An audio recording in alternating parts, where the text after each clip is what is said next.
大家好，歡迎收睇3月20日天文台嘅黃昏天氣節目，我係郭於婷。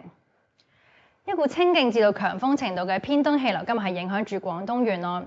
而我哋喺衛星雲圖亦都見到一道雲帶咧係覆蓋住沿岸地區。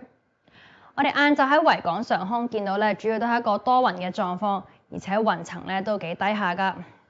咁但係另一方面咧，喺本港西部，例如係濕地公園，我哋見到天色咧就係比較光猛，而且都有一啲雲罅添。咁由於今日咧本港東西部地區嘅天色差異比較大，各區嘅最高氣温分佈咧都比較唔平均。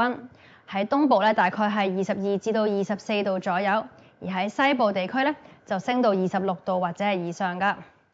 不過整體嚟講咧，今日吹住啲大東風同埋喺比較多雲嘅情況底下，晏晝各區嘅氣温咧比起尋日嚟講咧都低咗3至到6度左右㗎。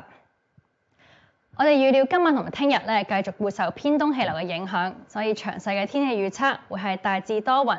晚間有一兩陣嘅微雨。聽日日間部分時間天色明朗，氣温咧係介乎20至到24度，而風方面係吹和緩至清勁嘅偏東風，初時離岸同埋高地間中會吹強風㗎。